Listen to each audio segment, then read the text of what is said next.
জমে উঠল জলপাইগুড়ি তিস্তা পাড়ে রবিবাসরীয় পিকনিকে ভিড় ছিল চোখে পড়ার মতো। 8 থেকে 80 সকলেই আনন্দে মেতে ওঠে জলপাইগুড়ির তিস্তা পাড়ে। তিস্তা নদীর পাড়ে পিকনিকের ভিড়, আড্ডা, গল্প, খাওয়া দাওয়া চুটিয়ে ছুটি উপভোগ করছেন সাধারণ মানুষ। জলপাইগুড়ির সারদা পল্লীতে তিস্তা পাড়ে রবিবাসরীয় দিনের আনন্দ উপভোগ করতে কেউ নিছক ঘুরে বেরিয়ে আনন্দ উপভোগ করছে। তিস্তা ধূসর বালি আর সবুজ রূপ টানে মুগ্ধ সবাই। গানে গল্পে আর হুল্লোড়ে মেতে উঠেছে অনেকেই। প্রতি বছরই ডিসেম্বর জানুয়ারি মাসকে কেন্দ্র করে মানুষের ভিড়ে ভরে ওঠে তিস্তার পাড়।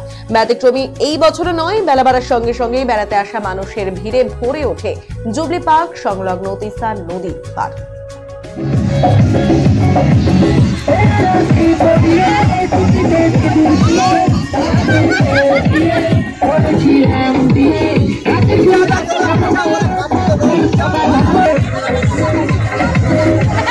আমরা জলপাইগুড়ি স্পারের 4 নম্বর স্পারে এসেছি পিকনিক করতে।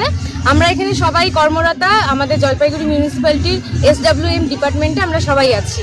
কতজন এসেছেন? আমরা এখানে মোটামুটি 30 জন, বাচ্চা নিয়ে সবার বাচ্চাদের নিয়ে। হ্যাঁ, কতজন হবে মোট এখানে? হ্যাঁ, 30-এর উপরেই হবে। এটা কি প্রতি বছরই আসেন?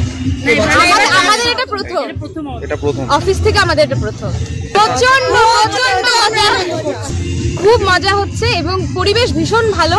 আমরা সব গার্লসরা এসেছি, আমাদের কোনো অসুবিধা হচ্ছে না। আমাদের দাদা এসেছেন, আমাদের মানে আজকে পুরো মানে রেস্ট, আমরা মানে পুরো মজা করছি আর রেডিমেড খাবার পাচ্ছি, খাচ্ছি, আনন্দ, ভীষণ আনন্দ।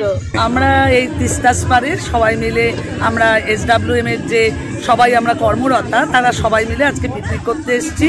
কারণ এটা অনেকদিন ধরেই প্রোগ্রাম হচ্ছিল যে আমরা একসাথে কোথাও একটা যাব, আনন্দ করব। সেই জন্য কাছাকাছির মধ্যে, কারণ তাদের বাচ্চা, বাড়ির বয়স্ক অনেকেই তাও এসছে, তা আমরা একসাথে সবাই এক জায়গায় করতে পেরে আজকে খুব আনন্দ। আমরা জলপাইগুড়ি